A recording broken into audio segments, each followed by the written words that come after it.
Dear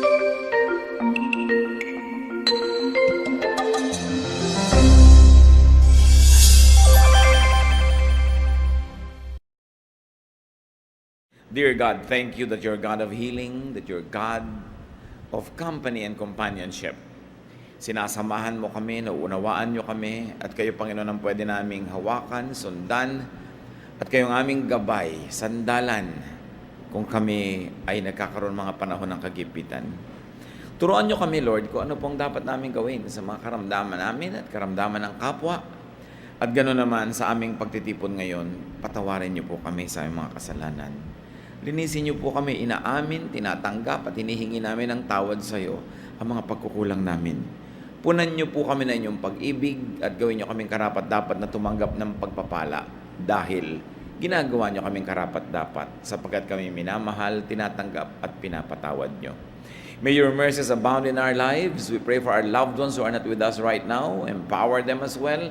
Protect all of us, Lord, from works of evil men and evil spirits, even from our own weaknesses. Walk in our midst. Bring us the blessing, Lord, that we need. Dispense your goodness to us. We lift up your name. In the name of Jesus, your Son, our Lord, our Savior, our Healer, we pray. How do you handle sickness or disability? At ang una nating pag-usapan, yung atin mismo sa sarili nating katawan, sa sarili nating kalagayan, yung dumating na, yung dumarating, nandyan, o maaaring darating pa, bagamat dinadalangin nating huwag. Pero kung sakali man, ano ang maaaring nating mapulot ng mga aral sa ilang mga halimbawa sa Biblia? Halimbawa, si King Hezekiah. 2 Kings 20:1-7.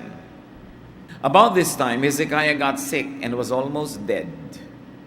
Isaiah the prophet went in and told him, "The Lord says you won't ever get well. You are going to die, so you had better start doing what needs to be done." Naranasan na ba natin yan sa mahal natin sa buhay na nataningan? Sinabi, ikaw, 2 linggo ka na lang, 1 buwan ka na lang, 6 na buwan ka na lang, etc., etc. Itong si Haring Hezekiah, ang pumunta sa kanya yung propeta, a very, very reliable prophet. Sabi niya, mamamatay ka na, hindi ka nagagaling. So ayus-ayusin mo na yung pamamahay at nang sa ganon, hindi gulo ang iyong iwan. Verse 2, Hezekiah turned toward the wall and prayed, "Don't forget that I have been faithful to you, Lord. I have obeyed you with all my heart, and I do whatever you say is right." After this, he cried hard. Before Isaiah got to the middle court of the palace, the Lord sent him back to Hezekiah with this message. "Hezekiah, you are the ruler of my people, and I am the Lord God, who was worshipped by your ancestor David. I heard you pray, and I saw you cry. I will heal you, so that 3 days from now you will be able to worship in my temple. I will let you live 15 years more, while I protect you and your city from the king of Assyria. I will defend this city as an honor to me and to my servant David." Then Isaiah said to the king's servants, "Bring me some mashed figs and place them on the king's open sore. He will then get well." Very dramatic. May sakit ang hari, pumunta yung propeta kasi merong mensahe galing sa Diyos. Alam nyo, hari, hindi na po kayo babangon. Ikamamatay nyo na yan, tuloy-tuloy na yan. So mag-ayos-ayos kayo ng inyong mga iiwan para matino ang kalagayan ng kaharian at ng inyong sambahayan. At tapos, umalis na uli ang propeta. Pag may naman dadalaw sa yung ganito, no, kahit propeta, parang wag na lang. No? So, para yung mga dumadalaw sa ating kumisang, naku, ganyan-ganyan yung dinalaw namin no 1 linggo, namatay na. Yung, eto ka, pasyente ka, nadidinig mo yung chismisan ng mga dumalaw sa iyo, mga visitors from hell. No? Mga nakakasira ng loob, mga nakakapagpanik. So, papaalis na si propeta, sa kalagitnaan pa lang ng paglalakad niya doon sa bulwagan, pinabalik siya ng Diyos. Nadinig ko ang iyak, kasi nag-iiyak sa Diyos. Di ba? Bumalik ka. Sabihin mo, hahabaan ko pa, dadagdagan ko pa ng 15 taon. So, 3 days lang makakabangon na si John to worship me. Ipoprotect ko pa kayo sa mga kalaban ninyo. Ang daming bonus na kasama. Dahil lang ang ginawa niya, dapat natin gawin, pray. Nanalangin. Nadaig ng panalangin yung prophecy. Nadaig ng panalangin yung pasya na ng Diyos na mamamatay na siya na ipinasabi sa prophet. Nanalangin, umiyak sa Diyos. Kung meron tayong karamdaman, cry out to God. Believe that God hears. But remember this, there was faith in spite of the prophecy. Tinaningan, pero humingi pa sa Diyos ng habag. Do not give up easily kahit sino magtaning sa inyo. Ito nga, propeta na yung nagtaning eh. Mensahero na ng Diyos, dinaan sa iyak. Do not give up easily. Kahit sino pa, ang doktor na nagsabing, naku, ganito na lang, ganyan. Huwag kayong mawalan ng loob. Dalhin sa Diyos ang kaso. No? Pero tatandaan nyo, may kakambal yun. Have heavenly deposits. Maraming deposito. Sabi, Lord, di ba lahat ng pinapagawa nyo sa akin ginawa ko? Lahat ng kabutihan ay binibili ninyo? Na ang pananampalataya ko ay gano'n na lamang at ako'y masunurin? No? So, there were deposits in the Lord's bank. And what were those deposits? Faith, obedience, and righteousness. Lahat po ng matuwid na ipinapagawa nyo, ginawa ko. So, please naman, Lord, extension naman. Sabi na, oo nga, sige, okay, balik, prophet. No? Sabi, kakahiya naman, nag-prophesy na ako doon. Di ba? Bumalik ka.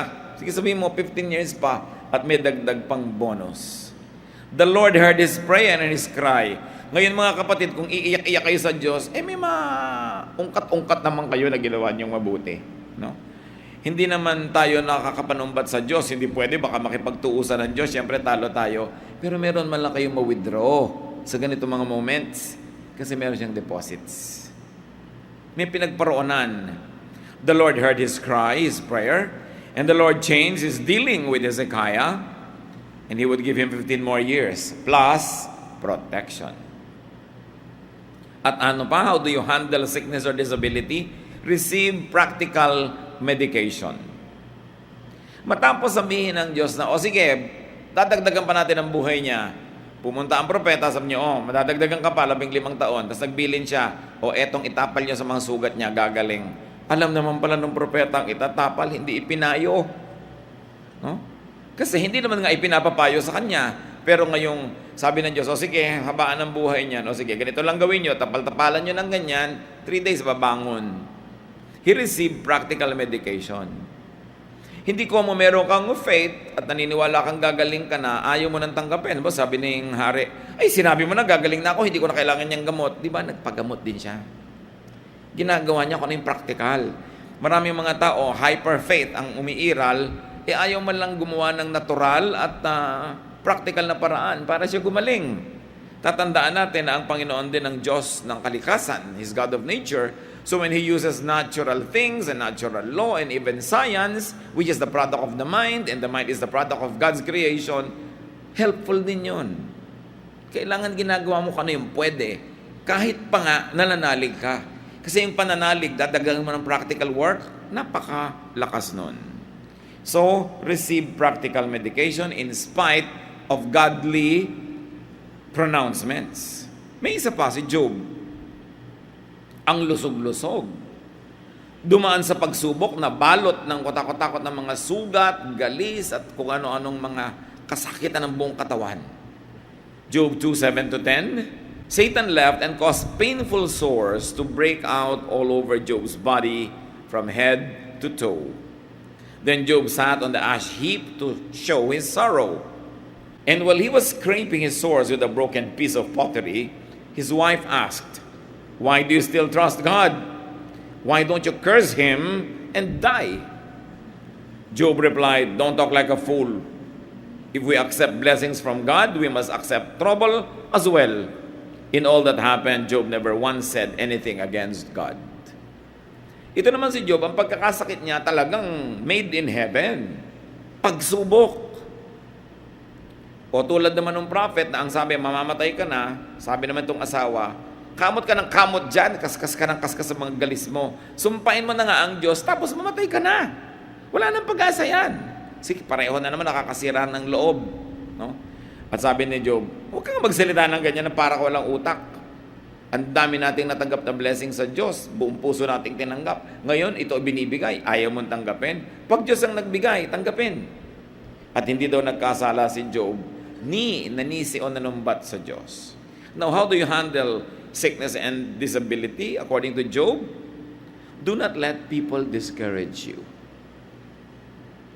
Kahit ano pa sabihin nila, may relasyon ka sa Diyos, may pananalig ka, kahit hinuhusgahan ka ng tao, sinisira ang loob mo, huwag kang magpapadala. Especially, tulad nga na sinasabi natin, mga visitors from hell. Tulad na itong asawa na to. Sa halip na makatulong, sinabi pa, sumpain man lang ang Diyos. Ang lansa-lansa mo, nilalangaw-langaw ka dyan, mamatay ka na. Saan ka naman nakakita ng ganong asawa? Meron kaya ditong ganon? Di ba? Yung hirap na yung asawa, sinusumbatan pa, ninanag pa. No? Do not let people weaken your faith. Nung inubos si Satanas sa mga mahal sa buhay nitong si Job, lamatay lahat ng anak, kaya naman pala itinira tong asawa, kakampi niya. No? Kasama niya magpapahirap kay Job. Nagtataka ka, namatay lahat yung buong pamilya, yung asawa na tira. Yung pala kakampi ni Taning. Do not let people drive you away from God. Yung mga nagsasabi sa inyo, godly ka, hallelujah ka dyan, pa-Bible ka pa, tingnan mo, ganyan-ganyan yung buhay mo, talikmukuran mo na yan, limutin mo na yan, huwag ka na magganyan, huwag kayong magpapadala doon. Accept God's dealings with you. God is God. He is supreme. He rules. He is sovereign. Hindi natin siya laging kayang maintindihan, pero lagi siyang tama. At napakahalaga na hindi magbabago, hindi manghihina ang iyong pagkapit sa Diyos, kahit parang ang Diyos mismo ang nagwawagwag sa iyo. Hindi niya gagawin yun, at kung gawin man niya sumandali, may hangganan according to the grace that He allows us to endure. No temptation, no trial comes to people without God's very exact measurement. At hindi siya nagbibigay ng lampas sa kakayanin nating dalhin kung magpapasya tayong magpakatibay at dalhin yon. At ano man mangyari sa ating buhay, do not blame God. And therefore, do not sin against God. Lalo kung nagkakasakit ka na, naghihirap ka na, nagigipit ka na, tapos makikipagkagalit ka pa sa Diyos, saan ka nalalapit? Mas hirap, mas gipit, mas dapat kumapit sa Panginoon kasi lalong siya lang ang natitira nating pag-asa. At mawala man lahat ng mga mahal sa buhay at yung matira man dyan, pinapahirapan ka habang kakampi ka pa ng Diyos at kakampi mo siya, you are going to be victorious. Huwag tayo nagpapadala sa pagpapahina ng loob. You and God are always a majority. Kaya dapat, ito naman, ito pa nga nagdala sa akin kay Lord, ito pa nga ang inaasahan ko, ito pa nga ang inspirasyon ko, tapos ganito lang pala, manghihina ang loob ko. No. Sa Diyos tayo tumingin, sa Diyos tayo umasa, sa Diyos tayo kumapit. Paminsan-minsan, nabibigyan tayo ng inspirasyon, encouragement ng kapwa, pero huwag yung ilagak ang lahat-lahat sa kanila. Kasi tulad din natin, tao ang kapwa natin. Mga panahon na siya yung malakas, may panahon ding mahina. May panahon na pwede kanyang tulungan at may panahon siya patong dadagan sa iyo at hihila pababa. Kaya dapat sa Diyos talagang unang kapit. Kahit may mga, minsan nakaka-inspire sa atin, at nakakapagbigay sa atin ng tulong pero huwag dun laging iaasa. May isa pang guro sa atin kung tayo nagkakaroon ng mga parang imposibleng mga kalagayan, the bleeding woman. Matthew 9:20-22. A woman who had been bleeding for 12 years came up behind Jesus and barely touched His clothes. She had said to herself, "If I can just touch His clothes, I will get well." Jesus turned, He saw the woman and said, "Don't worry, you are now well because of your faith." At that moment, she was healed. Gumawa ng paraan ang babaeng ito. So anong dapat natin gawin mga kapatid? Kung meron tayong mga karamdaman na saan mo man dalhin, hindi gumaling-galing, touch Jesus. Connect with God. At huwag kayong papayag na may pipigil sa inyo. Unang-una, she was bleeding. She should have not touched Jesus. Kasi she was considered unclean. Pero si Jesus yun eh. Huwag yung sabihin, ako hindi na ako kayang tulungan ng Diyos o nakakahiya na sa Diyos, ang lalalala ko na. Walang hindi kaya ang Panginoon. Ngayon, yung iba nakakahipo sa Panginoon, nandyan naman, pero bakit wala nangyayari? May kulang, pananalig. Sabi niya, mahipo ko lang. Hindi naman yung tela yung nagpagaling eh. Yung connection niya symbolized by that act. At napakahilig kasi ng mga Oriental people na laging may hipo, merong lapat, merong physicalization. Ganun tayo eh. We are a touching people. Kaya sabi niya, mahipo ko lang, gagaling ako. Paano nyo hihipuin ang laylayan ng damit ni Jesus? Wala naman siya, hindi naman siya naglalakad sa ating paligid. Siyempre, when we pray, when we read the Bible, when we let the Holy Spirit explain to us the mysteries of God's words, and when we obey, we are touching Jesus. Pag tayo ay gumagawa ng mga gawain ng Panginoon, paglilingkod sa kapwa, pagtulong, we are touching Jesus because we are side by side with Him serving the people. What is the best way to fellowship with the Lord? To serve because the Lord serves. At kung invisible man ang Panginoon, tuwing naglilingkod ka, may ginagawa ka na gusto ng Panginoon na ginagawa ng mga anak niya, nandun ka, rubbing elbows with the Lord. Because pareho kayo ng ginagawa. So this bleeding woman has something great to teach us. Hindi siya karapat-dapat, kababae pa niyang tao, tas naubos na ang mga pera niya sa pagpapagamot, wala namang napapala. Ginawang last resort ng Panginoon. Siguro noon lang niya nabalitaan. Pwedeng gawing last resort ng Panginoon kung talagang hindi mo alam, you did not know any better. Pero dapat tayo nakakakilala sa Panginoon, siya na yung first resort. Siya na agad, hindi yung, wala na tayong magawa, mag-pray na lang tayo. Pray agad, yun ang una. Tulad ng ginawa ng hari.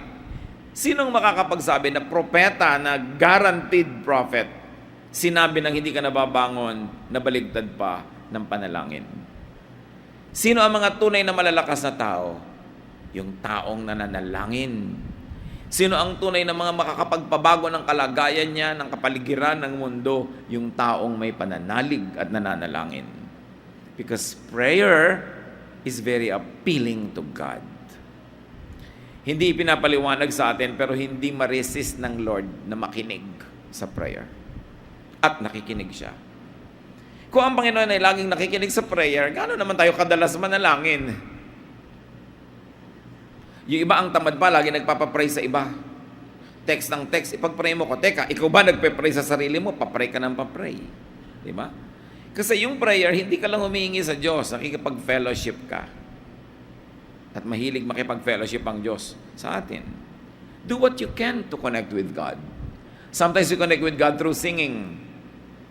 Pag kumakanta ka, talagang nakokonect yung spirit mo sa Panginoon. Hindi ba may parang halos himalayang musika? Kumakanta ka, lalo dinidibdib mo, may nangyayari sa'yo. Para kulang na lang umangat ka sa lupa dahil talagang nalilift up ka. So you get connected. When you read the Word of God, you get connected. When you meditate, you get connected. When you do Christ's work, you get connected. So believe in the Lord and believe in miracles. Sabi ng babae, mahipo ko lang. Naniniwala, walang kaduda-duda. Naganap. Kahit walang permiso ng Panginoon, nangyari. Kasi ang kapangyarihan ng Diyos, available, open to all. Hindi mo na kailangan lagi ipagpaalam. Dahil alam na natin ang kalooban niya, yung mabuti para sa atin. Si Saul, isang hari na who fell out of grace. Dati siya yung uso sa blessing ng Diyos. Tapos marami siyang pinaggagawa na wala yung blessing sa kanya. At hindi lang yon, nagkaroon siya ng grave and deep depression. Maraming mga psychiatrists at mga clinical counselors, ang basa nila sa nangyari kay Saul, it was what? Deep depression. Yun nangyari sa kanya. 1 Samuel 16:14 to 23. Ngayon, hindi na to sakit ng katawan, sakit ng isip at damdamin. The Spirit of the Lord had left Saul, and an evil spirit from the Lord was terrifying him. It's an evil spirit from God that's frightening you. Saul's official told him. Galing nila na diagnose nila yung pinanggagalingan ng problema niya. Hindi siya makatulog, siya balisang-balisa, laging ninenervyos, natatakot, nagkakaroon siya ng mga phobia, pinagpapawisan ng malamig, hindi makatulog sa gabi. Akala mo laging may nagpapahirap sa kanyang kalooban, binabangungot, lahat ng mga hirap na yan. Sabi niya, may masamang espiritu na pinayagan ng Diyos. Nangat-ngatin niyang mga utak mo. No? Torturing you. Your Majesty, verse 16, let us go and look for someone who is good at playing the harp. He can play for you whenever the evil spirit from God bothers you, and you will feel better. All right, Saul answered, find me someone who is good at playing the harp and bring him here. A man named Jesse who lives in Bethlehem has a son who can play the harp, one official said. He's a brave warrior. He's good looking. He can speak well, and the Lord is with him. Saul sent a message to Jesse, tell your son David to leave your sheep and come here to me. David went to Saul and started working for him. Saul liked him so much that he put David in charge of carrying his weapons. Not long after this, Saul sent another message to Jesse. I really like David. Please let him stay with me. Whenever the evil spirit from God bothered Saul, David would play his harp. Saul would relax and feel better, and the evil spirit would go away. Pay attention to details. Sobrang depression ang nangyayari sa haring ito.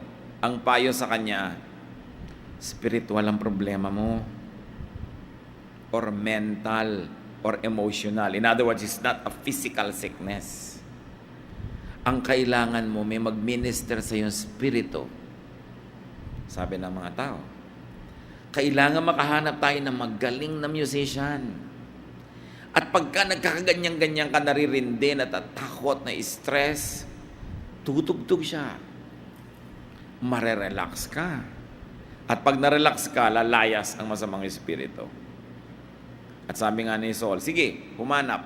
Nakita si David. Sabi, nakita na namin. Matapang. Siyempre, pag mahina loob mo, kailangan mo kasama buo loob. No? Yung sabi, huwag ka matakot dyan, ganyan lang yan, kaya natin yan with the Lord's help. Sabi, matapang, good looking. Alam niyo yung kagandahan, kung minsan minamaliit ng mga Kristiyano, di ba? Akala mo naman ayaw nilang gumanda. No? Pero, hindi lang pala talaga maganda, kaya binabaliwala na lang yung kagandahan. May ministry ang kagandahan. At syempre, physically, lahat naman maganda sa Panginoon, meron lang tayong standard na sinusunod, yung iba tuloy nagmumukhang hindi maganda. Pero sabi, ito magandang lalaki.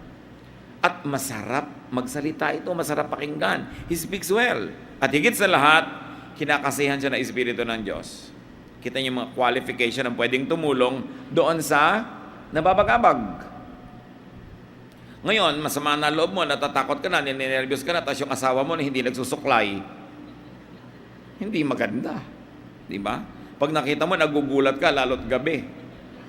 So, paano mag-minister nang hindi ka maayos? Mukha kang sa burayray, di ba? Tapos ikaw yung number one na ninenervyos.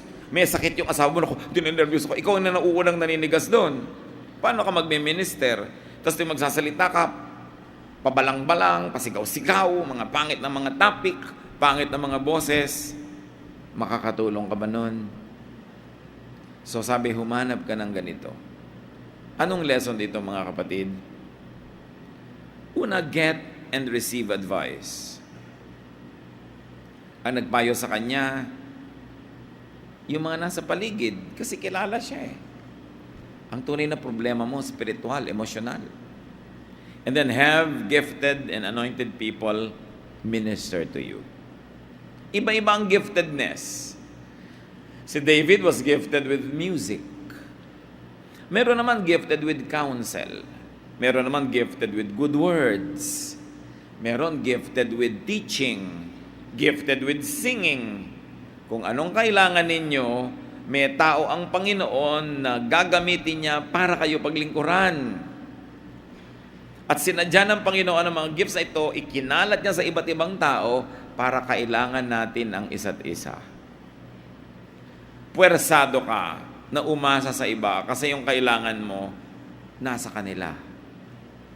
Kaya kung ano naman yung nasa atin na kailangan nila, yun naman ang binibigay natin.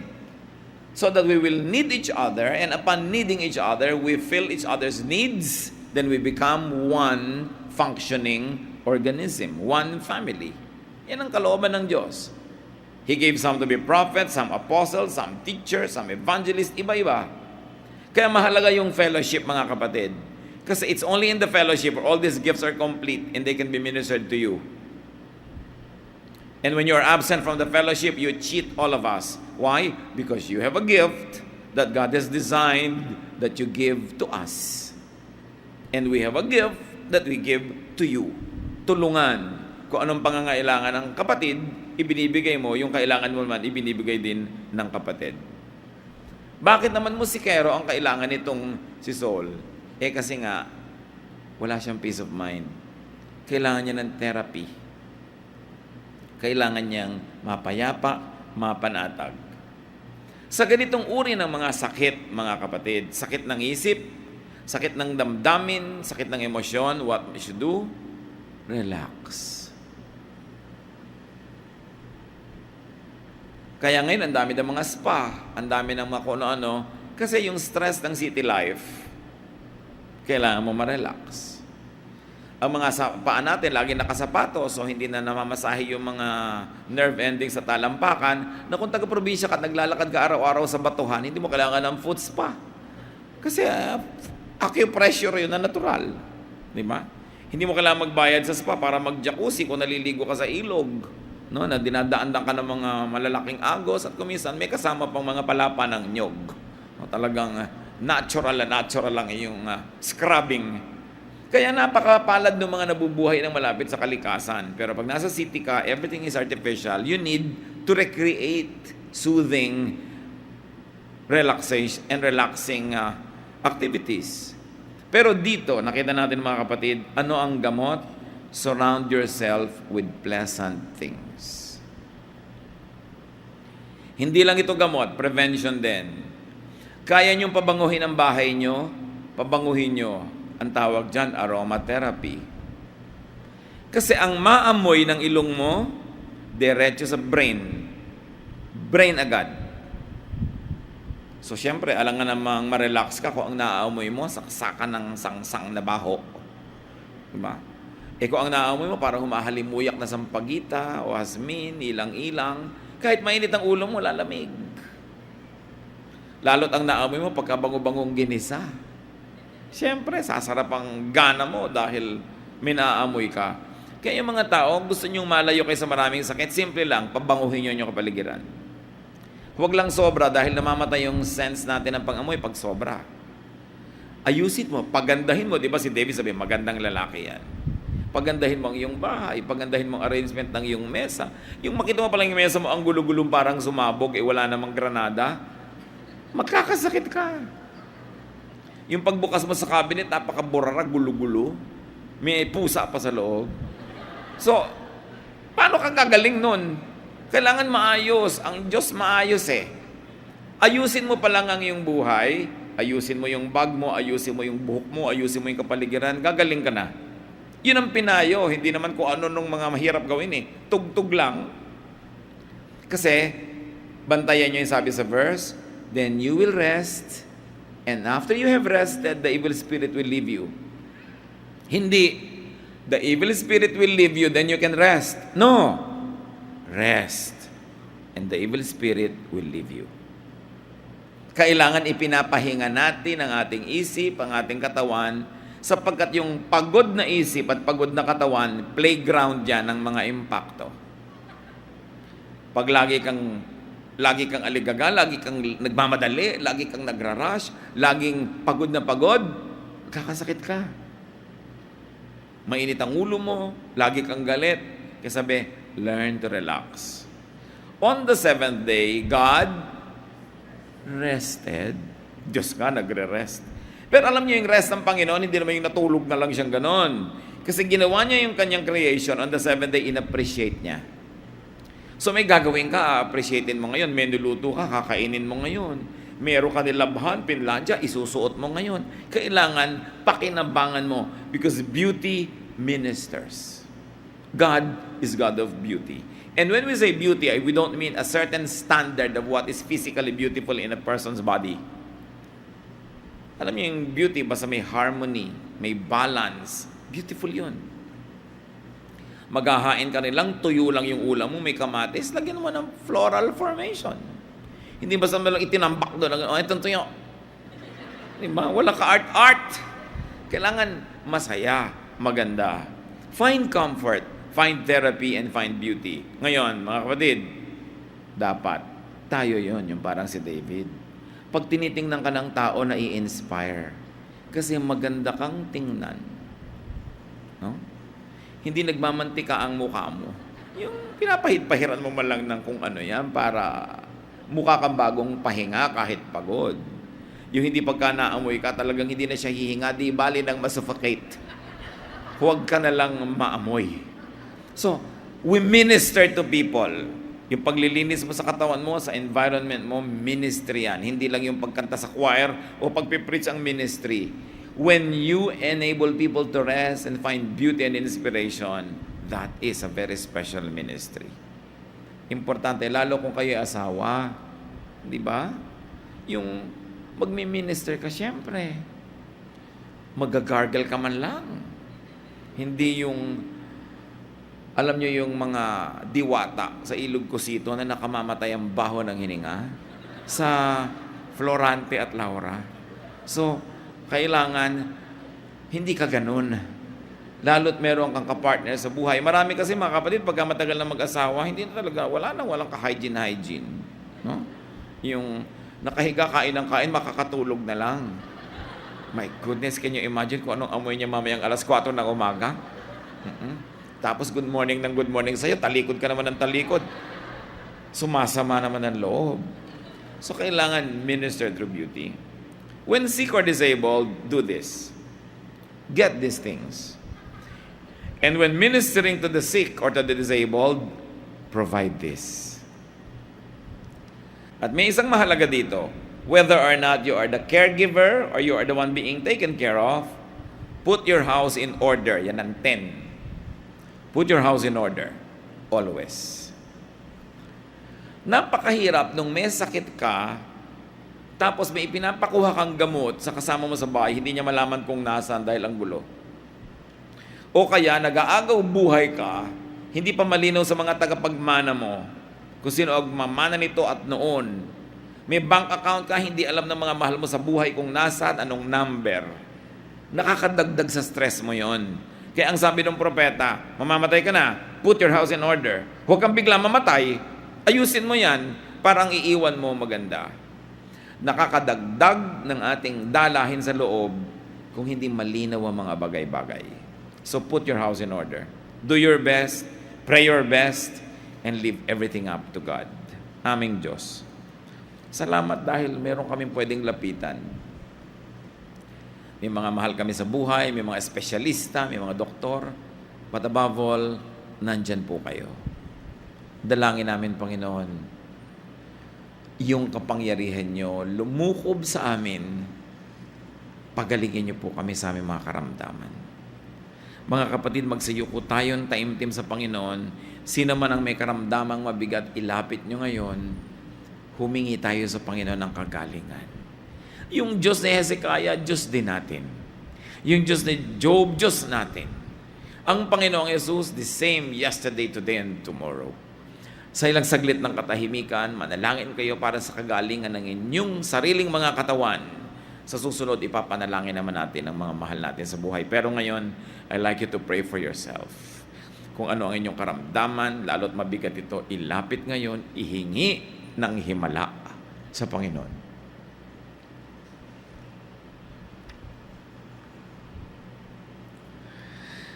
At nais kong ipanalangin din kayo, kayong may mga dinaramdam, yung sa palagay nyo talagang mabigat na mga karamdaman, hindi lang common cold, hindi lang ordinaryo, kundi may kabigatan.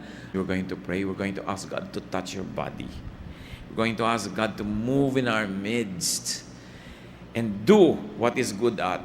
Yes, say, Lord, I want your healing. I want your touch right now.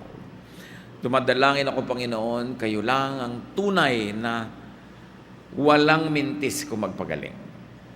Mga kapatid, kung meron kayong pananagutan at alam nyo yon kung ba't kayo may karamdaman, halimbawa kayo ay nagpabaya sa sarili o napilitang kayo magpabaya, kung ano man yon, kung meron kayong dapat ihingi ng tawad sa Diyos dahil may pananagutan, ihingi nyo muna ng tawad ngayon.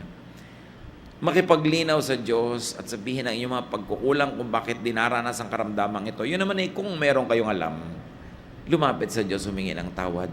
Maya-maya mananalangin tayo sabay-sabay.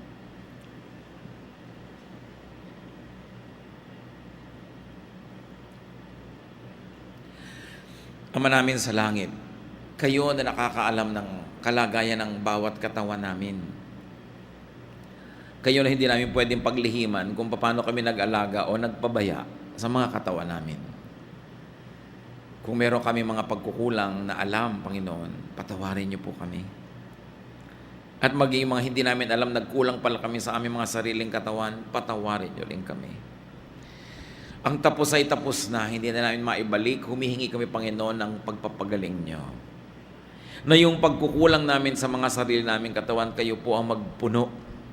At ngayon wala kaming alinlangan, Panginoon, naririnig niyo kami, at wala kaming alinlangan sa iyong kapangyarihan, loobin mo na gumaling ang bawat isang lumalapit ngayon. Hipuin mo ang kahuli-huli ang himay-may na aming laman, ang kaloob-looban ng aming katawan, maging ang labas. Hipuin mo kami, Panginoon, at kami biyayaan ninyo ng kapangyarihang gumaling. Patawarin nyo kami sa aming mga pagkukulang, punuin nyo kami ng inyong kapangyarihan, at palakasin nyo kami. Panginoon, nawa, sa pagpapagaling nyo, sa inyong pagtuturo sa amin kung paano lubos nagagaling, doon sa mga ang paggaling ay dahan-dahan, at doon naman sa mga biglaan yung pinapagaling ngayon, Panginoon, sa aming lahat, iba't ibang kaso, turuan mo kami tulad ng ginawa ni Hezekiah, matapos gumaling, sumamba. Nang kauna-unahan niyang inasikaso, pagbangon mula sa kanyang banig ng karamdaman, ay sumamba. Ituro mo sa amin, Panginoon, ang lakas namin magamit sa pagsamba sa inyo, unang-una, sa paglilingkod sa inyo at sa aming kapwa, at upang tamasahin din namin ang magagandang bagay na niloloob mong malasap namin sa pahiram na buhay na ito.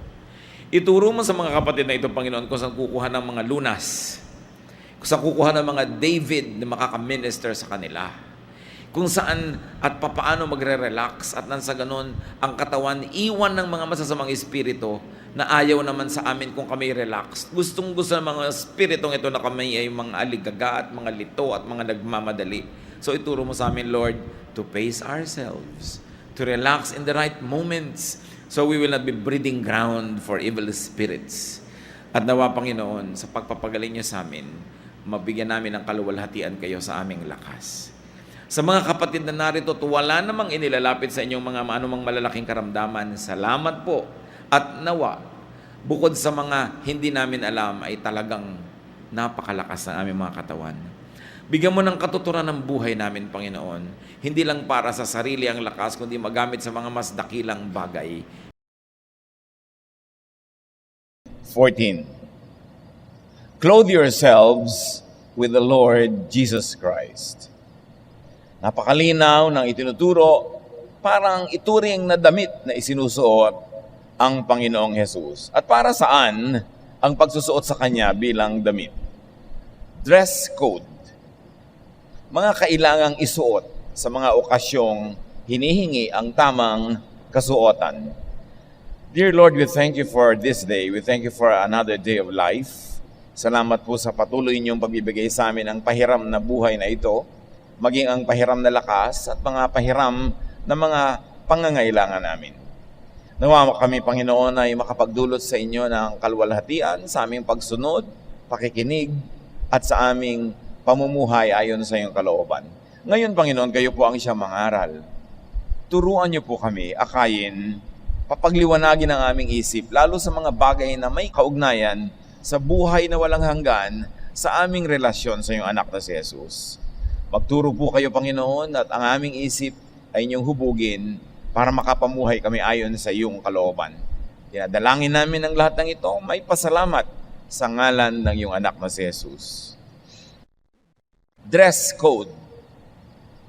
May mga construction firms nakalagay sa gate, no helmet, no entry. merong mga no uniform, no entry. Laging merong kailangang tama at bagay na kasuotan sa maraming mga okasyon.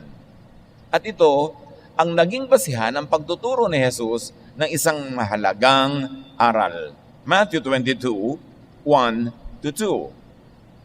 Once again, Jesus used stories to teach the people. The kingdom of heaven is like what happened when a king gave a wedding banquet for his son.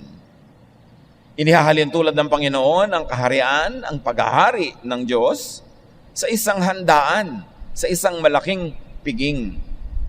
The kingdom of heaven is God's eternal kingdom, as many already know it, and also God's kingdom and God's present reign in people's hearts. So whenever kingdom of heaven is being referred to, tinutukoy yung kaharian ng Diyos sa kabilang buhay at ang paghahari ng Diyos sa buhay na ito. So dalawang kahulugan yung kingdom of God. And interchangeably, yan ay itinuturo ni Jesus. So God's kingdom, according to Him, is like a banquet. Parang isang handaan. Matthew 22, 3-4. The king sent some servants to tell the invited guests to come to the banquet, but the guests refused. He sent other servants to say to the guests, "The banquet is ready. Come to the banquet." Nagpa-imbita ang hari sa mga piniling imbitahin, pero tumanggi silang pumunta. Kaya nagpadala pa uli ng pangalawang grupo ng sasalubong at iimbita, at ito'y hindi rin pinakinggan. At sa kwento ni Jesus, ang application, the invited guests, meant the Israelites. Sila yung nag-aakalang sila yung imbitado sa handaan ng Diyos, sa kaharian ng Diyos, sa paghahari ng Diyos, pero patuloy naman silang tumatanggi sa imbitasyong ito. Matthew 22, 5-6. But the guests did not pay attention. Some of them left for their farms, and some went to their places of business. Others grabbed the servants, then beat them up and killed them. Hindi sila nakinig. Ang inatupag nila ay ang kanilang mga sakahan, ang kanilang mga halamanan, o ang kanilang mga negosyo. At yung iba, hindi lang sa hindi pa nakinig, binugbog pa nila yung mga mensahero na ipinadala para sila anyayahan. And here, Jesus tells how the Israelites have refused God's invitation to God's kingdom and kingship. Napakalinaw ng ipinapakita ni Jesus ang naging pagtanggi at kuminsan ay bayolente pa nga, marahas na pagtanggi ng Israel sa mga paanyaya ng Diyos at sa pag-aapi nila at pananakit sa mga propeta na ginagamit ng Diyos para sila ay anyayahang magbagong loob, magbalik loob sa Diyos. Romans 10:21, and Isaiah said about the people of Israel, all day long the Lord has reached out to people who are stubborn and refuse to obey. Napakalinaw ng sinabi ng propetang si Isaias na inulit naman ni Pablo sa Romans na napakatitigas ng ulo ng mga Israelita, ayaw nilang sumunod sa Diyos. And many of them even killed gods, or in the story, the king's prophets, messengers. Yan ay hindi lingid sa kaalaman ng marami. Napakaraming propetang pinatay ng mga Israelita kasi ayaw nilang pakinggan. Romans 11, 2-3, Elijah appealed to God against Israel. Lord, they have killed your prophets and torn down your altars. So yung mga propeta na mismo ang nagsusumbong sa Diyos, mga propeta na ang nananalangin sa Diyos na parusahan ng Israel, sapagkat hindi sila nakikinig. Pinapatay pa nila ang mga propeta at winawasak ang mga dambana ng Diyos. At si Jesus mismo sa Matthew 23:37, sabi niya, Jerusalem, Jerusalem, you have killed the prophets and have stoned the messengers who were sent to you. At hindi lang prophets, Israel killed Jesus, the Son of God. Kaya hindi natin maintindihan kung saan kumukuha ng guni-guni ang mga tao na lagi nag-iisip na napaka-espesyal ng mga Israelita. na napaka-espesyal na mga Hudyo na dapat silang tularan hanggang ngayon.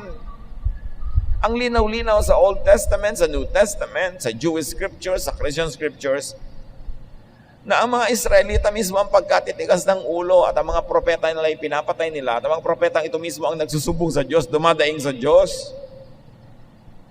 Matthew 22:7, this made the king, meaning God, so furious that he sent an army to kill those murderers and burn down their city. Ito ang patuloy na kwento ni Jesus. Tinanggihan ng mga inimbita ang paanyaya, pinatay pa ang mga nag-aanyaya, kaya nagalit ang hari, nagpadala ng mga hukbo at ipinapatay ang mga yon at pinasunog ang kanilang mga lungsod. An allusion to Israel's history of many defeats under foreign powers. Ang daming panahon, paulit-ulit, na natatalo sa mga giyera ang Israel, binibihag, inaalipin sila, at ito ang inuungkat ni Jesus. Na nagalit ang Diyos at sila pinapatalo, sila ay hinahayaang magdusa. Matthew 22:8-9, then he said to the servants, it is time for the wedding banquet, and the invited guests don't deserve to come. Go out to the street corners and tell everyone you meet to come to the banquet. So hindi na karapat dapat pang hintayin yung mga iniimbitang ayaw pumunta. Kaya sabi ng hari, lumabas kayo sa mga lansangan, anyayahan nyo ang sinumang naroon. Lahat ang invitation na natin to whom it may concern. It becomes an open invitation. And so Israel's boast of exclusive access to the banquet, to the kingdom of God, is demolished by Jesus. Sa kwentong ito, dinurog, binasag ni Jesus yung ilusyon ng mga Israelita lamang ang imbitado sa handaan sa kaharian ng Diyos, sa paghahari ng Diyos. Kasi sabi niya, ngayon, inilipat ang imbitasyon sa mga taong kahit sinong handang tumanggap ng paanyaya. Matthew 22:10, they went out on the streets and brought in everyone they could find, good and bad alike. And the banquet room was filled with guests. Sa wakas, napuno na ang bulwagan na paghahandaan at paggagawa ng pagdiriwang. At sabi, mabutit masama, inimbita at napuno ang bulwagan. Ang mga Israelita kasi, may mga hinati nila ang sangkatauhan sa mabutit masama. Sila yung mabuti at ang hindi sila masama. Sila yung Jew, ang hindi sila Gentile. Ang Gentile masama, ang Jew mabuti. Yun ang kanilang pananaw. At sinabi dito, naku, wala na yung ganong dibisyon. Lahat inanyayahan, Israelita man, Hudyo man, o Hentil, o according to their standards, good man o bad. Everyone, good or bad, clean or unclean, Jew or Gentile, was invited. And remember, ang pinag-uusapan talaga dito, hindi naman handaan, kundi kingdom of God.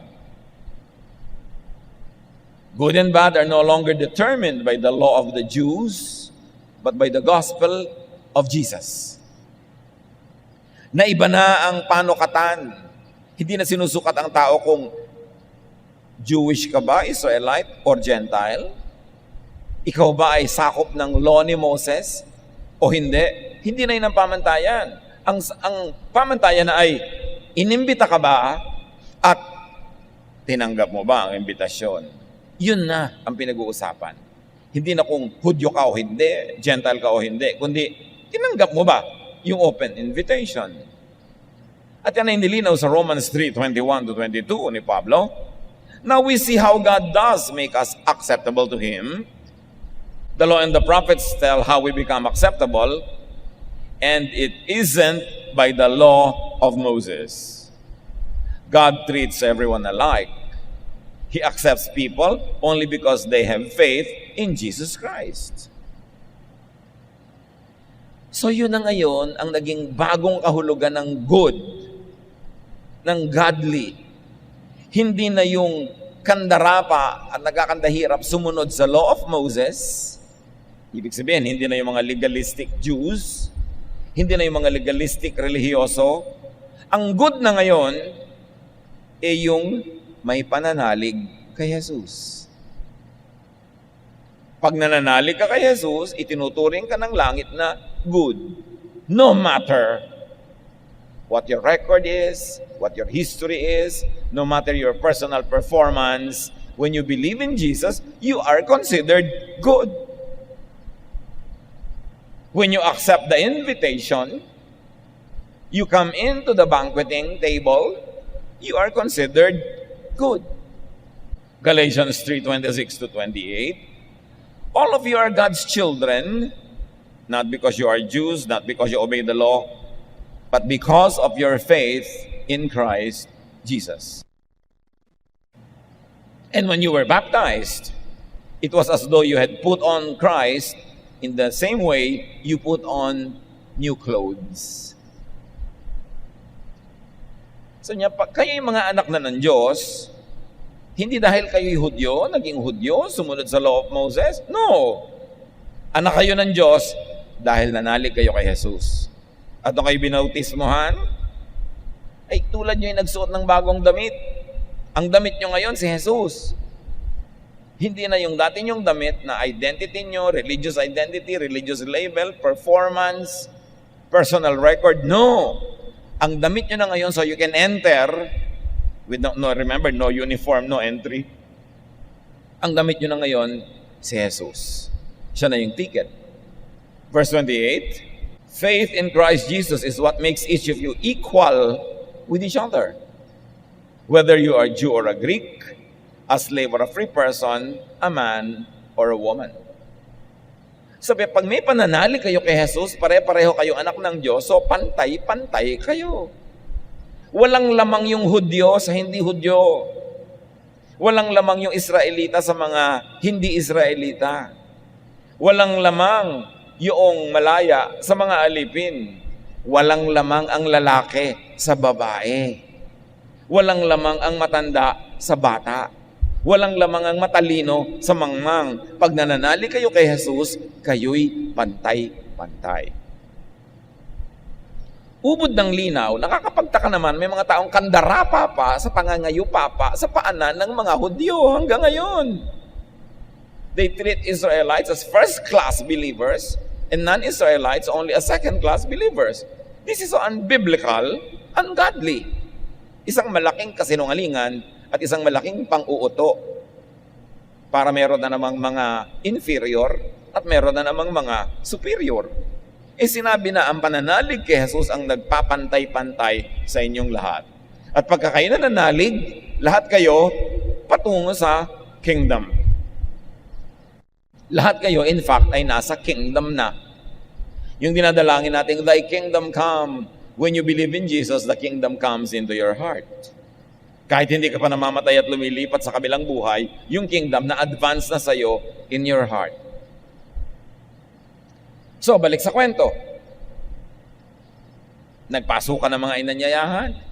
Sari-sari ang mga itsura, sari-sari ang mga pinanggalingan, iba-ibang lahi, iba-ibang salita. Isa-isa ngayong pinuntahan noong may bahay, noong hari, ang mga bawat mesa. Matthew 22:11-12, when the king went in to meet the guests, he found that one of them wasn't wearing the right kind of clothes for the wedding. The king asked, friend, why didn't you wear the proper clothes for the wedding? Isa ito sa mga pinagtatakahan at di mas bigyan ng solusyon ng napakarami nag-aaral ng Biblia. Proper attire. Di ba wala namang oras magbihes? Di ba lahat ng naglalakad sa kalye biglang niyaya at pumasok sa loob? Bakit ngayon hinahanapan itong hari yung isang bisita ng tamang kasuotan? Sabi, kaibigan, bakit hindi mo suot ang tamang uniform? Ang tamang kasuotan para sa handaang ito? A school of thought offers a very tantalizing possible answer that the proper attire was provided free at the gate. Ito'y wala at hindi mo matatagpuan sa mga matatandang kaugalian ng Israel at maaaring nagmula sa other ancient traditions for inspiration. Na pagpapasok ka sa isang handaan, doon sa pintuan, ay binibigyan ka ng isusuot mo para kayo lahat ay merong motif. Para ba yung mga ikakasal ngayon, kung sabi, everybody please come in blue. Hindi naman nagbibigay ng budget para pambili mo ng blue, pinagbublo ka. Pero anyway, mahal mo sila, so nagbublo ka. Parang dapat, pag nire-require mo yung wedding entourage ng ganong damit, di pagawan mo ng damit. At ito ay isang possible, tantalizing possibility na sa gate, lahat ng mga pumapasok, binibigyan ng kasuotan. Kasi napaka-unreasonable naman ng king na ito, na bigla mo nalang hinila yung mga tao naglalakad sa labas, pagkatapos paghahanapan mo ng tamang kasuotan, liban na lang nagbibigay ng libreng kasuotan sa gate. At hindi malayong isipin ito, kasi si Adan at si Eva, nung hubad, nagkasala, nung sila ay nire-restore ng Diyos, binigyan sila ng kasuotan. Adam and Eve were provided with clothes of animal skins, na nasa Genesis 3:21. So, binigyan sila ng kasuotan. At mapapansin nyo, unang kasalanan, si Adan at si Eva, binihisan ng balat ng hayop. At anong kailangan para mabihisan ka ng balat ng hayop? Kailangan may mamatay na hayop. Kailangan dumanak ang dugo ng hayop para matakpan ka ng kanyang balat o ng kanyang dugo, which is really a very, very picturesque depiction na mabibihisan tayo mula sa kasalanan ng dugo ni Jesus. Na hindi tayo haharap sa Diyos na hubad sa kasalanan, kundi susuotan tayo ng damit ng dugo ni Jesus. So those were equal to wedding garments or proper attire, the blood, which is important to salvation. Hebrews 9:22, and no sins can be forgiven unless blood is offered. That's why the blood of Jesus was offered for the sins of all who will believe in Him. Ang mga hindi pa nananalig kay Jesus ay hubad sa kasalanan, pero oras na tinanggap mo ang imbitasyon ng Ama na si Jesus ay iyong paniwalaan at pinaniwalaan mo yun at pinapasok mo sa iyong buhay, sa iyong puso si Jesus, dinadamitan ka ng dugo ni Jesus. At ang dugo ni Jesus ay biglang nagiging effective para sa iyong kalinisan. Revelation 7:13-14, one of the elders asked me, "Do you know who these people are that are dressed in white robes? Do you know where they come from?" "Sir," I answered, "you must know." "They have washed their robes in the blood of the Lamb and have made them white." Sabi daw ng Diyos dito kay John, alam mo ba kung sino ang mga nakaputi na yan? Kilala mo ba sila? Alam mo ba kung saan sila naggaling? At sabi ni John, "Ginoo, kayo po ang nakakaalam." At sabi ng Diyos, sila ang naghugas, naglaba ng kanilang mga kasuotan, nilabhan sa dugo ni Jesus, sa dugo ng kordero ng Diyos, the Lamb of God, kaya naging puti ang suot nila. Dati yan hindi puti. Pero nung nilabhan sa dugo ni Jesus, hindi naman naging pula. Because white symbolized purity, forgiveness. Kaya sabi ni Pablo sa Romans 13:14, ibig sabihin, rather than obeying the law of Moses, which you cannot do anyway, clothe yourselves with the Lord Jesus Christ. Ang gawin yung proteksyon mula sa kapahamakan ay hindi ang legalistic religion, hindi ang pagiging Hudyo, hindi ang pagpapakandara pa sa pagsunod sa mga batas na hindi nyo naman kayang sundin lahat. Ang isuot nyo na lang ay si Jesus. Manalig kayo at ang maisuot nyo yung tamang attire, makapunta kayo dun sa wedding banquet at hindi kayo mapagalitan. Galatians 3:27, "For all of you who were baptized into Christ have clothed yourself with Christ. Kaya mga tunay na mananampalataya, bagamat hindi natin nakikita physically, pero ang nakikita ng langit at nakikita ng evil spirits, ang damit ng mga anak ng Diyos, si Jesus. Kaya hindi ka tatabla ng mga kulam, ng mga kung anong gaway, mga kung anong sumpa, kasi hindi tinatabla nun si Jesus. At si Jesus, ang ating damit, ang ating kasuotan. Meanwhile, no blood, no entrance. No proper garment, no entrance. Dapat suot mo yung tama. May tanong. And the question is, who would reject the provided dress and insist on wearing his own outfit? Ipagpalagay na.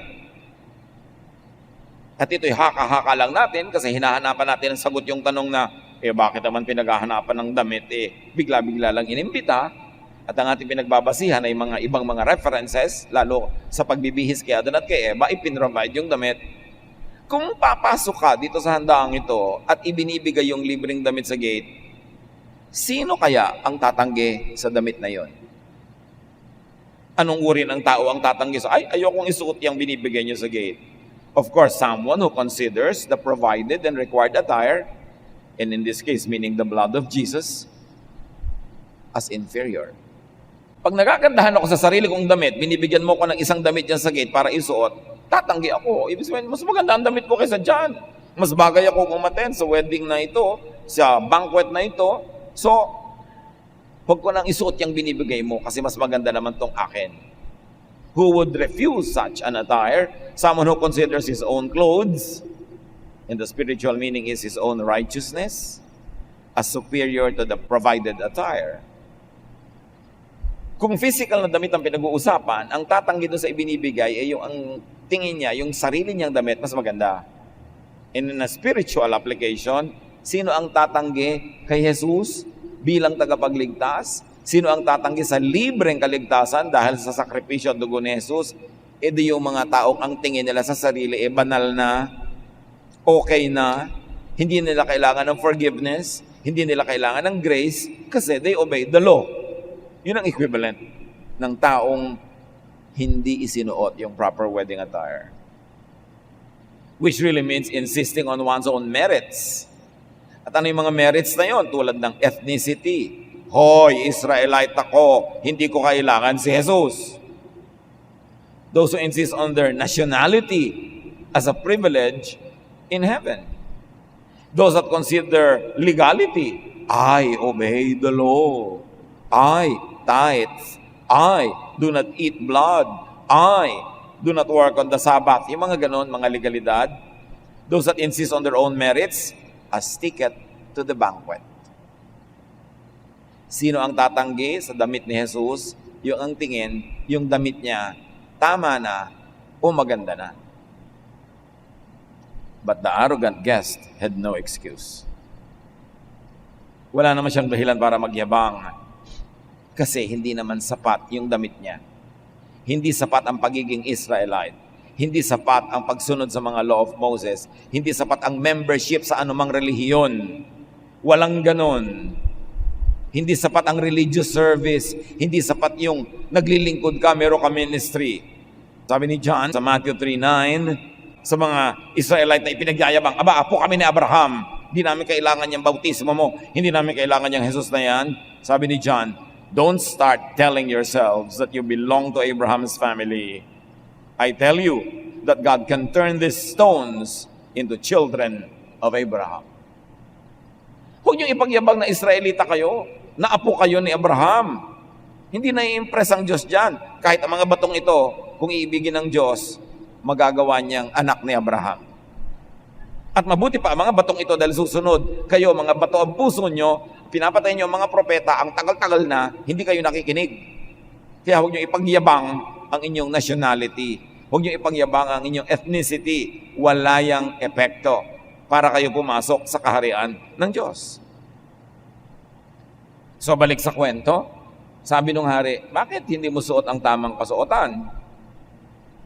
Matthew 22:13, So the king gave orders for that person to be tied hand and foot and to be thrown outside into the dark. That's where people will cry and grit their teeth in pain. Marami talaga who are baffled by this story. Nagtataka. Sa lagay, inimbita lahat yung dumadaan, pagkatapos hindi tama yung damit ng isa, ginanyan. Kasi nga, ang tanging nating pwedeng hanaping kasagutan ay the wedding garment, the dress code, was provided free at the gate. So kasalanan mo na pag di mo pa sinuot. So lahat imbitado sa kalangitan, lahat imbitado na pagharian ng Diyos, but you've got to wear the dress code, the wedding garment, the blood of Jesus. Ini-offer, libre, walang bayad. Ang tatanggi lang doon, yung naniniwalang ang sarili niyang performance and record is better than the forgiveness of God through Jesus. So, wearing your own clothing, your own merits, your own goodness will get you kicked out of the banquet. Those who do not wear the proper attire, meaning the blood of Jesus, will not be in the kingdom of God. Kaya mahalaga, dali ng mga tao kay Jesus, ipakilala si Jesus, tanggapin si Jesus. Kasi if you do not wear the proper garment, you will not be in the banquet. Lahat ng mga mahal natin sa buhay, dapat sabihan natin. Because we want them to be with us in the banquet. Libre naman. Walang bayad. Bakit hindi natin sabihin? Kailangan lang tayo mag-imbita na mag-imbita na mag-imbita. Dapat hindi tayo tumitigil ng kaya imbita para sila man makasama sa banquet. In eternity and here. Kasi hindi mo naman kailangan hintayin na kamatayan para mamaramdaman ang paghahari ng Diyos. Pag lumalapit ka kay Jesus, nakikinig ka sa kanyang mga kautusan, turo, nagkakaroon ka ng kalayaan, nagkakaroon ka ng kapahingahan, heaven din yun, on earth. Na kailangan maramdaman na agad ng mga mahal natin sa buhay. So kailangan natin silang dinadala sa Panginoon. At ang pagwawakas, sabi sa Matthew 22:14, sabi ni Jesus, many are invited, but only a few are chosen. Another pagtataka, ang daming inimbita pero kukunti lang pinipili. The chosen here refers to those who choose to wear the proper attire. So lahat iniimbita, pero kailangan tanggapin mo yung imbitasyon at kailangan isuot mo ang kabutihan, kabaitan, pagpapatawad ni Jesus. John 3:16, for God so loved the world, a big invitation to everybody, that He gave His only one and only Son, that whoever believes in Him, meaning whoever wears the proper wedding attire, shall not perish, but have eternal life. We have said again and again that God's kingdom is heaven or life in eternity, and God's kingdom can also be God's personal reign or rule in people's hearts today. Sa future at sa present, God's kingdom. And in both cases, the ticket to enter is the faith in Jesus that empowers the believer to become a child of God and to sit at the Lord's table. The ticket to enter is the proper attire, the blood, the garment, the banner of Jesus. Kaya tayong nandun na at nakikisalo sa banquet na ito, sa handaan, bring people to the saving knowledge of Jesus, to God's banqueting table, win souls, evangelize. Good old-fashioned evangelism and soul winning, kailangan patuloy. Kasi baka merong nandun na sa handaan, mapalabas pa because they are not wearing the proper attire. At marami nag-church talaga, pero yung pala, papalabasin din in the end kasi naniniwala lang sila sa kanilang merit. Nakatali sila sa law. Sobra silang kandarapa sa ethnicity, sa nationality, as ticket to the kingdom of God. Mapapalabas yun. Give people the proper attire, which is Jesus, or Jesusness. Anong ibig sabihin natin na Jesus? Yung branded Jesus, si Jesus na nasa Gospels, si Jesus na may pangalan, si Jesus na ituturo natin. It is so very, very commendable to give people Jesus or Jesusness. And what is Jesusness? It is not always limited to knowing and accepting Jesus formally. Jesusness goes beyond religious identity. In other words, merong talagang Jesus na Jesus ang linaw, yung Jesus sa gospel, tinanggap si Jesus, at meron naman, kahit wala yung formality na yon,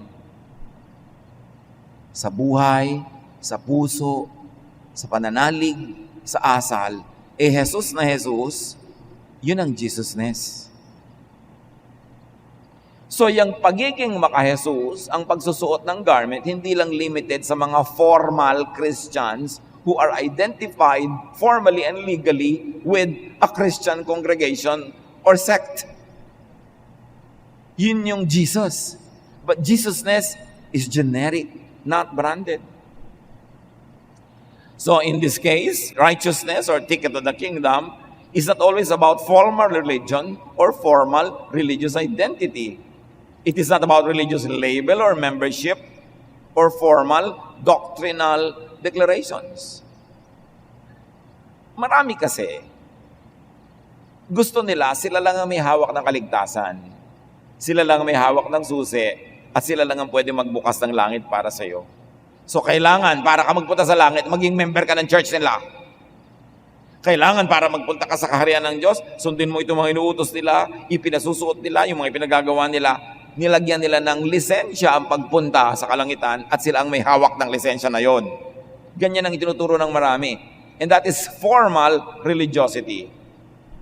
But what are we saying about Jesusness?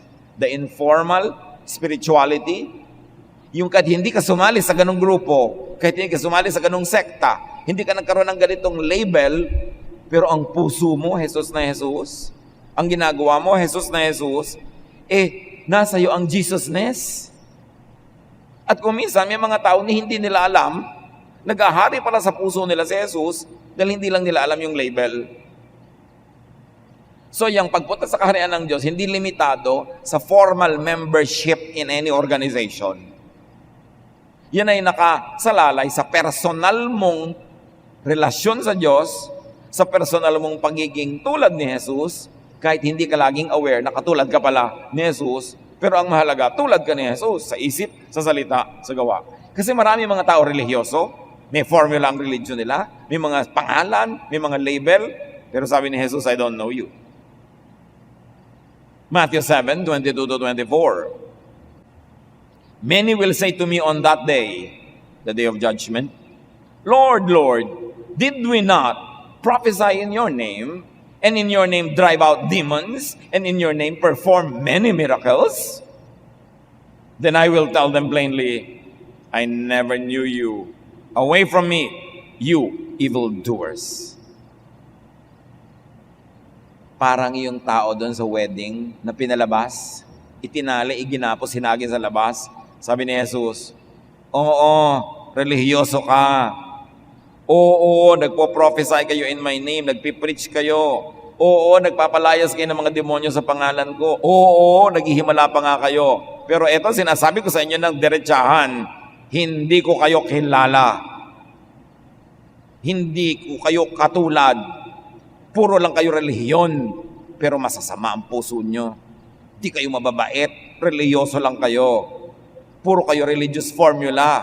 Puro lang kayo dasal. Puro kayo, this is that. Legal. Pag may nagkakasala, binabaton nyo. Pag may nagkakasala, gusto nyo patayin. Pag may nagkakasala, hindi nyo pinapatawad. Ang sihigpit ninyo, wala kayong ginawa kundi mamintas ng mga ibang pananampalataya, manira sa mga ibang mga religious leaders, hindi ko kayo kilala kahit punong-puno ng relihiyon ang naging buhay nyo. Ano sinabi ni Jesus? So these people are legally what you might call in Jesus, but spiritually, wala silang Jesusness. So ang mahalaga yung flavor, yung essence, yung espiritu ni Jesus na umiiral, nag-aahari, nakikita sa ating buhay kahit wala kang religious label or membership. Siyempre, ang itinuturo ng mga relihiyon, membership, para maging member ka nila kasi silang may hawak ng pinto sa langit. Bakit naman ipagkakatiwala ng Diyos ang pinto sa langit sa isang tao, sa isang grupo, at pag hindi ka nakasali sa kanila, pupunta ka sa impyerno? Ano yun? Pang-uto lang nila yon para sa kanila kasumali. Walang ganon. Dapat may personal relationship ka sa Diyos. Kaya nga itong tinukoy ni Jesus, masyadong relihiyoso na, naglilingkod, marami nang ginagawa. Sabi ni Jesus, di ko kayo kilala. Umalis-alis kayo sa harapan ko. Meanwhile, may mga taong hindi relihiyoso, hindi member ng ganito at ganong sekta, pero ang trabaho ni Jesus. Ang kabaitan ni Jesus. Ang kabutihan ni Jesus. Yun ang may Jesusness. Yun ang welcome. Kasi ang suot nila, the wedding garment, the heart and kindness of Jesus, the blood of Jesus. At ito ang lagi nating tinutukoy na Jesusness. Goodness in deeds, with or without formal religious labels. Ang titingnan, performance, hindi membership. Ang titingnan, personal na kabutihan, hindi kaanib ka nito at kaanib ka doon, o ito ang ministry mo. Ang mahalaga yung puso. 2 Corinthians 5:10, Christ will judge each of us for the good or the bad that we'll do while living in these bodies. Uungkatin, susukatin, titingnan ang personal goodness mo. Hindi membership, hindi title, hindi ministry. Kumusta naman ang puso? At ito ang ating tinatawag na generic spirituality. Walang brand, pero effective din, mabisa. Hindi lang kailangan na meron kang religious brand or membership.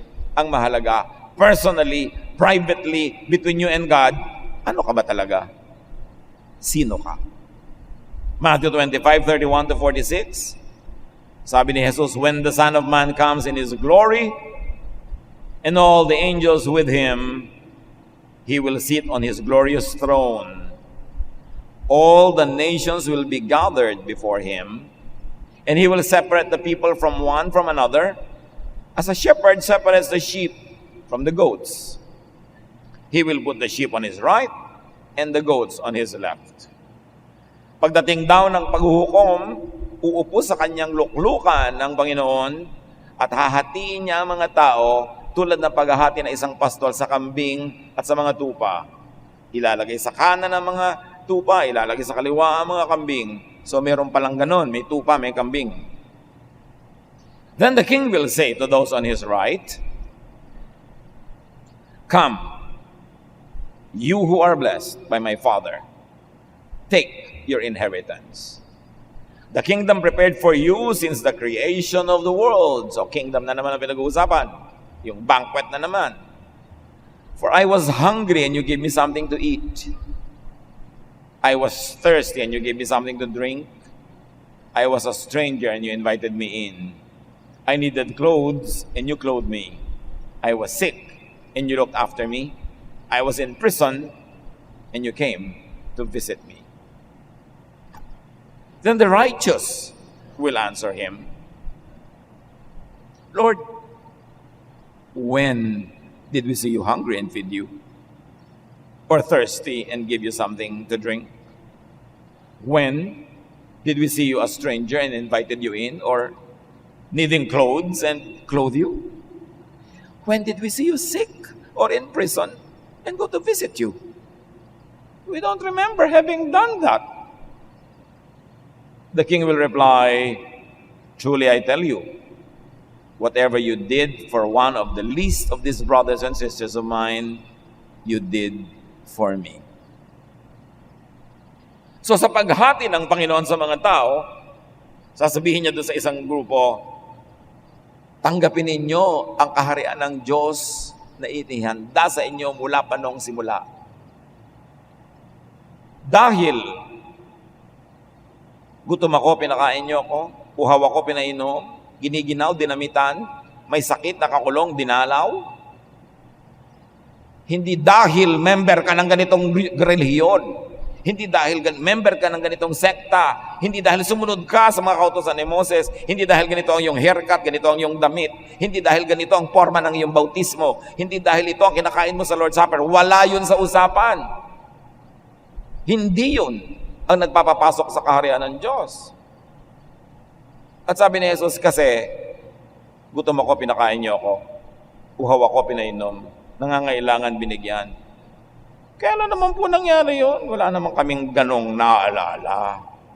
Hari kayo, Diyos kayo, bakit naman kayo namin tutulungan o papakainin o papainumin? At sabi ng Panginoon, pag ginawa nyo yan sa mga kawawa, sa mga kapuspalad, sa mga nangangailangan, itinuturing ko yang sa akin ginawa. Kaya hali kayo, tanggapin nyo ang kaharian ng Diyos. Walang pinag-usapang religious identity doon.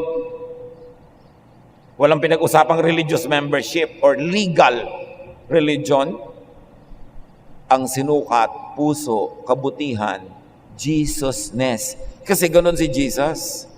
Ang gutom pinapakain, ang uhaw pinapainom, ang may sakit pinapagaling, ang mga may sakit dinadalaw, yung mga kakadiri, hinihipo, niyayakap, yun si Jesus. At kung yun ka, you inherit the kingdom of God. Not based on your religion or religious membership. Ang suot mo para manatili ka nandun sa banqueting hall ay si Jesus, Jesusness. Puso ni Jesus, kabutihan ni Jesus na nagpatawad sa iyo, at ngayon ay kabutihan ni Jesus na naghahari sa iyong buhay, kaya ikaw, para na rin si Jesus, mapagpatawad, mapagbigay, maibigin, yun ang hinahanap na wedding garment, na dress code. Verse 41, then he will say to those on his left, depart from me, you who are cursed, into the eternal fire prepared for the devil and his angels. Why? I was hungry and you gave me nothing to eat. I was thirsty and you gave me nothing to drink. I was a stranger and you did not invite me in. I needed clothes and you did not clothe me. I was sick and in prison and you did not look after me. Then they will say, Lord, when did we see you hungry or thirsty or a stranger or needing clothes or sick or in prison and did not help you? Of course we will not do that to you. He will reply, truly I tell you, whatever you did not do for one of the least of these, you did not do for me. Then they will go away to eternal punishment, but the righteous to eternal life. At ano yung righteous dito? Yung Jesusness, yung Jesus ang ugali, Jesus ang puso, at suot ang dugo ni Jesus dahil sa pananalig kay Jesus. Sabi niya, hindi niyo ginawa sa akin. Yun ang problema. Hindi niyo isinuot ang wedding garment ng kabaitan, ng kabutihan. Ang isinuot niyo lang yung relihiyon ninyo. Ang isinuot niyo lang yung legalismo ninyo, yung self-righteousness ninyo, yung mga acts ninyo na sa labas mukhang mabuti, pero ang dudumi ng mga puso nyo, hindi nyo ako mauto, hindi nyo ako maloloko, out. Kaya mahalaga, Jesusness, the wedding garment. Not just to be a legal Christian. Kasi maraming legal Christian, hindi maka-Jesus ang ugali. Dapat maka-Jesus. The ticket to the banquet kingdom is not branded ethnicity or nationality, not religious identity or affiliation or membership, but deeds, essential spiritual goodness based on faith in Jesus Christ. Actual, personal goodness. Hindi outward, ceremonial looks. Goodness in and through Jesus and through the blood of Jesus. That is the correct wedding attire. Romans 2:13-14. God accepts those who obey the law, but not those who simply hear it.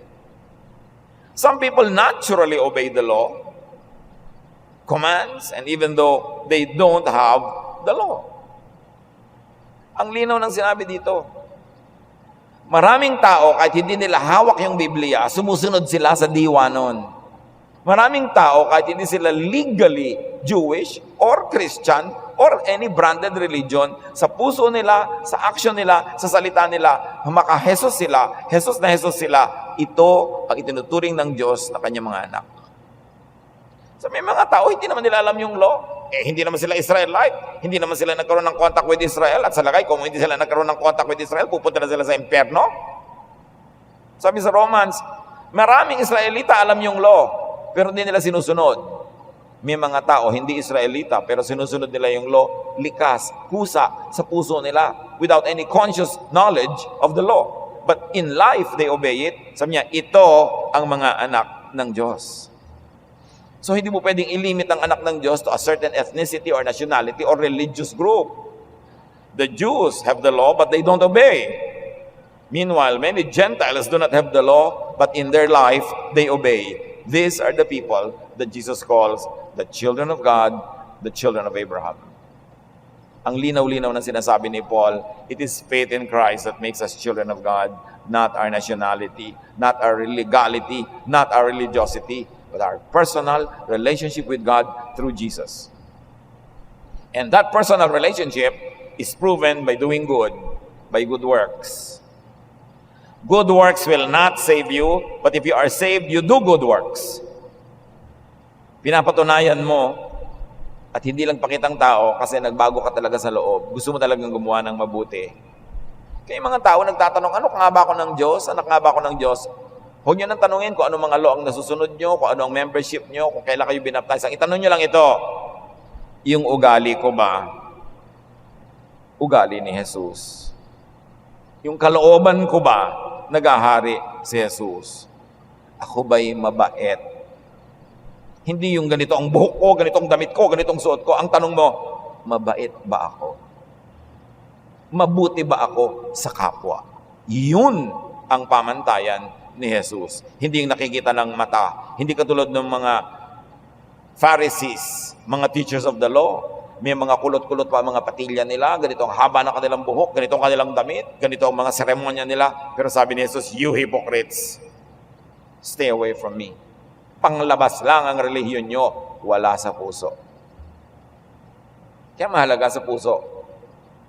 At hindi mo pwedeng makita ang puso ng kapwa. Kaya hindi ka pwedeng manghusga sa kapwa. Ang nakikita mo lang yung panlabas. At yung panlabas nga nakakadaya. Diyos ang nakakakita sa kalooban. Kaya Diyos lang ang pwede manghusga at sumukat. Wala tayong karapatang manghusga ng kapwa. Kaya kung pala husga ka, lalo dahil sabi ng Bible, ganito siya, ay masama siya, sabi ng Bible, ganun siya, napaka-legalistic mo. Actually, wala kang Jesusness. Don't be deceived. You will be kicked out of the wedding banquet. Ang mahalaga, tanong mo sa puso mo, kumusta naman ang aking personal kabutihan at kabaitan?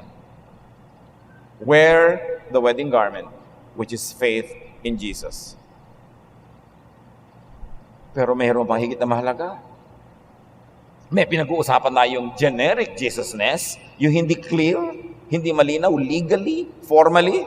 Pero gusto nating linawan. Kasi yung generic spirituality, pwedeng hit and miss pa rin yun. Although, at least, merong safety net yung mga taong hindi legally Jewish or hindi legally Christian. May safety net. Pero napakagandang siguraduhin yan na bukod sa siya ay generic, spiritual Jesus na, gawin mo pang legal and conscious and intellectually aware na siya ay naka-Jesus. Kaya siyakin natin. Dali natin ang mga tao kay Jesus. Total, kilala natin ang Panginoon at si Jesus ay patuloy na nagpapakilala sa atin. Dali natin sila sa Panginoon para hindi lang sila generic spiritual Jesusness, kundi talagang actually they know by name that Jesus is in them. Para mas sure, mas sigurado, wala kang kalugihan, wala kang kawalan. But the important thing is this, dalawa lang. Kumusta po tayo personally? Are you really Jesus-like in your heart? Hindi na natin sinasabing Christian kasi ang dami ng negative words associated with Christian. Kasama na sa meaning ng Christian ngayon yung judgmental, separatist, yung mga self-righteous, nahalo na sa meaning na Christian. That's why we go back to the name of Jesus kasi hindi pa yun masyadong napopollute. Kaya ang tanong natin, how much of Jesusness is in you personally? It is what matters to God. And second question is, kumusta naman ang mga mahal natin sa buhay? Dinala na ba natin sila doon sa wedding banquet? Niyaya na ba natin sila? Tayo naman nayaya lang pero tayo ba nagyayaya? Kailangan yayain natin at pagsuotin natin ng wedding garment, the blood of Jesus, para sila ay patuloy